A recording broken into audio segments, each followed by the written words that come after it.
Hey everybody, this is Donnell Tucker, Interactive Media Associate at G4TV.com. I'm here with Chris Monfett, Senior Previews Editor. Had a blast playing a little Call of Duty last night. Yeah, we did. It had live music, hot women, and I think there was a game, Call of Duty? Yeah, I wasn't even paying attention to that. Yeah, I was paying attention to the pencil skirts and nerd glasses, but I was looking at the lights. When I wasn't doing that, I was blasting fools in deathmatch, team deathmatch, and a couple cool new wager matches, which we'll talk about later on. But first, we're going to sort of dig into some of the perks, skills, emblems, attachments, etc. Yes, so let's dive in. So right here, we see that we have the first set of perks one. They're pretty traditional from the old gun. Yeah, there's not much here in the perks that's new, which is actually kind of good when you consider the fact that there's so much else going on in the game with the wager matches, the new Call of Duty points, the way that you can spend your experience, the attachments, the kill streaks, that you don't have to focus on sort of learning a whole new set of skills. There's tons more new stuff that you can dig your teeth into later on. So you'll see here, he's just kind of scrolling through a lot of sort of familiars. There's some of the sort of old favorites have been renamed, but for the most part, everything you've known and played in other Call of Duty games are here. So you'll see here when you go back to Lethal, you got your frag and your semtex. Those are pretty everyday equipment.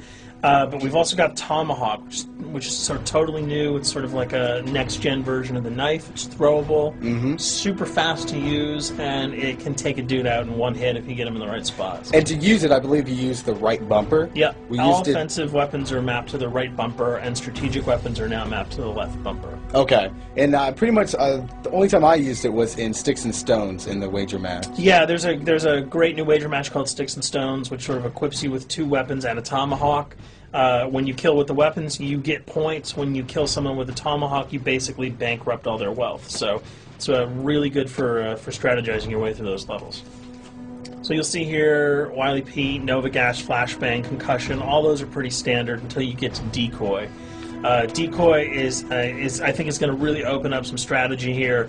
Essentially, you can throw out a decoy, and it's going to sort of fake your opponents into thinking that there's gunplay going on somewhere in the map. So if you sort of want to redirect where these guys are going, sort of turn them around, have them come to you so that you can do an ambush, you just sort of lob your decoy over. They're not going to want to run in a gunfire. They'll turn around, hopefully right into your muzzle. That's something I probably want to try out a couple of times. See if they actually go with the bait. Yeah, people just run. It'll really sort of test how reactive people are to running into firefights, because some people are just super aggressive and they're going to run towards those red dots rather than away from them. And it'll really sort of test your ability to be strategic about when and where you use them. Now, here's something new. It's called the camera spike. Ah, yes. It's sort of super useful. I used this a bunch yesterday. You plant it down, and it basically takes over your mini-map with a sort of picture-in-picture window of wherever you planted your camera. So if you want to know if people are running through a certain alleyway, coming around a corner, if you're hiding somewhere and you just want to cover your back, you can plant a camera right behind you. It's a really kind of good way, especially if you're a sniper and you're in a position that you can get sort of snuck up on or sneaked up on. You can put that camera down and sort of cover your ass. Yeah. I was also using it for home videos. Because, I don't know, for some reason, I was just like, hey, there's me, let me say something to the camera. Call of Duty night vision action going on. Exactly. Yeah. And the C4, the tactical insertion, those are things that you'll have remembered from other games. What we got here, though, is the motion sensor, which kind of acts like a little mini UAV, so you can toss that out, and it'll give you a small radius just to sort of see if there are people coming. Super useful if you're hiding, say, behind a corner, beneath a windowsill, and you want to know if someone's sort of on their way so that you can just ride up and blast them. Throw that out, the red dot appears, you know you got a kill in your sights. So now we're on to kill streaks. There's some really cool new kill streaks here, this one being the RCXD. If you were ever into remote control cars, and believe me, I was, these are remote control cars with C4 on them. Nice little add-on to that. Right, which I did not have that when I was a kid. I did not have that either with a kid. They didn't sell it in stores. They would not let me have that, but now in Black Ops, you can guide this in sort of a first-person perspective. It's actually super easy to use. You'd think it would kind of just be running all over the place, but you can brake, reverse, go back, go forward, and you can choose to detonate it whenever you want. So it's not like if you accidentally run into a wall, it's going to explode. But if you see one of those coming your way, if you've got a machine gun, just start spraying bullets. Hopefully you can detonate it before it hits you. So you suggest not people to run, because that thing will catch up. Yeah, that thing's really fast, and it goes upstairs. It's really easy to navigate with. So if that thing So it's like shoot, and if you miss... Yeah, if it's after you, you're dead unless you can blow it up. Counter spy plane, that's basically a revamped version of the UAV. That's nothing new. This, however, the SAM turret... SAM turret, which I like really much, because it destroys... practically not every aircraft in there. I think Blackbird can't be destroyed. Yeah, there are some things that you can't blow up, but care packages, chopper gunners, that's going to really help out. It's it's basically for people who didn't want to run around with their rocket launcher and try to take down choppers. You can sort of plant that in a hopefully like a high position that has good angles on the sky, and hopefully it'll take out some of the things that are blowing you and your friends away. Now you'll see care package, napalm strike, sentry gun, mortar team. Those are all things you're pretty familiar with until we get down to Valkyrie rockets. These are remote-controlled rockets, a little bit kind of like the RCXD. These are a little bit more sensitive, though. They're going to do a lot more damage if you can hit your enemies or you throw them into a group of people. But they're fast, you can't put the brakes on them, and if you hit something, those things are going to blow up. Now, are they difficult to maneuver? Are they easy like the RC? They're more difficult to maneuver because they're constantly moving forward, so you can't hit the brakes, you can't redirect, and if you, say, accidentally hit a wall, there's no turning around. That thing is going to explode. So this is one thing. Open spaces are really key, but if you're really good, right? You've got a bigger blast radius though, so if you kind of miss by a couple of feet, it's not going to matter because the guy's going to be vaporized anyway. And with 7 kills and 4,000 CP, it's going to take a little while to build up to it, but hopefully you'll be able to practice a little bit and really kick some ass. Now this is a Blackbird, which, like I said before, cannot be shot down. Yeah, thank God. But pretty much it shows not only does it show the enemy positions, but also the direction of where they're headed. Yeah, and I think that's a first for the Call of Duty series. This is something that I'm really excited about, if only because every time you kind of see a red dot, you're not sure whether that guy's coming towards you, whether he's coming away from you. If you can sort of process all that information really quickly, it can really help you change up your strategy. Obviously, fans will remember these dogs from Treyarch's last outing with Call of Duty, World at War. There's a huge, fun addition to that game, just gunning down canines in the jungle.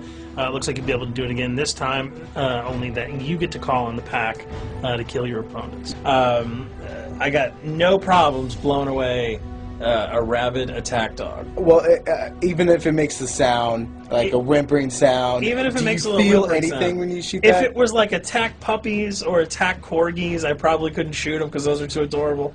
But they probably wouldn't do much damage anyway. Yeah, they're pretty much held dogs, so they're all black and vicious. I gotta take it down. Absolutely. This time the chopper is completely pilotable. You'll be able to jump in, fly around, machine gun dudes on the ground. If you've seen any of the single-player demo, you'll have a sense of what it's like to jump in the chopper, at least in the single-player mode, and blow up some bridges, stuff like that. Unfortunately, the buildings in multiplayer are not destructible, so your missiles will just be tearing up people, not places, but it'll still be a lot of fun to get in there and blow some stuff up. And here we're just kind of going through the custom loadouts. This is, pretty standard. Pretty standard stuff for Call of Duty. And here we come to something that's really not standard. This is a totally new feature that if you were one of those players who just sort of found yourself really bored, kind of yawning with the same old emblems over and over again, you can create your own here. Yeah, and not all of them are already there at your disposal to create. You can purchase most of these with your COD points, but some of them are unlockable. So as you go throughout the game, you sort of get achievements or sort of mini challenges. You're going to unlock these. As you come up in levels, you're going to unlock more, and eventually you can unlock over 300, about 304 that are on this menu. And you'll see they're pretty simple. They're numbers, quick lightning bolts, people, figures. You see swords, crests, shields. All of these you can manipulate, you can edit, you can change the color, and we're going to see that in just a bit. So we pick a little, I guess you can say, a person? Yeah, kind of Mad Men meets Reservoir Dogs that we're about to manipulate here. First, we're cycling through, trying to find a suitable weapon. Maybe a soft drink, probably not. So let's go for the sword. Yeah, it's the sword. That's a good little attachment. And you'll notice that he bought that with some of his COD points that he earned playing some of the wager matches. All obvious jokes aside about the positioning of the sword here, you can see that he can position it in the guy's hand. You can select up to 12 layers here. That's a lot. That's a lot to create. What you could do. And you don't see it here, but you can zoom in, you can zoom out. So if you wanted to sort of just have the head and the hand here, you could pull that guy to the bottom of the frame and zoom him in. You can change the backgrounds, change colors. the color. You'll see here that he can even just kind of go to an outline mode of this guy with no detail. So there's tons and tons of customizable stuff. And you'll see it appears in your little player card at the bottom. And most importantly, it actually is something you can put on your guns and your weapons. Correct. That's only available when you level up at a certain level, that you'll have that option to tag it on your weapon. Absolutely. And you might not see it as you're playing through the game, because obviously, by the time you see your opponent's gun, you're not going to see the emblem. You're going to see. Yeah, you're not going to stop by and be like, hey, you know what? That's a nice little picture you got as there. the bullets hit your face. But it's going to be something really cool for people who want to kind of be directors in theater mode, who can get close-ups on the weapons and the guns, and you'll just kind of know that you have it all the time. That weapon is your weapon. Well, there you have it. A few little things for you to know. We're also going to be checking out some of the other maps and wager modes, so check those videos out at g4tv.com.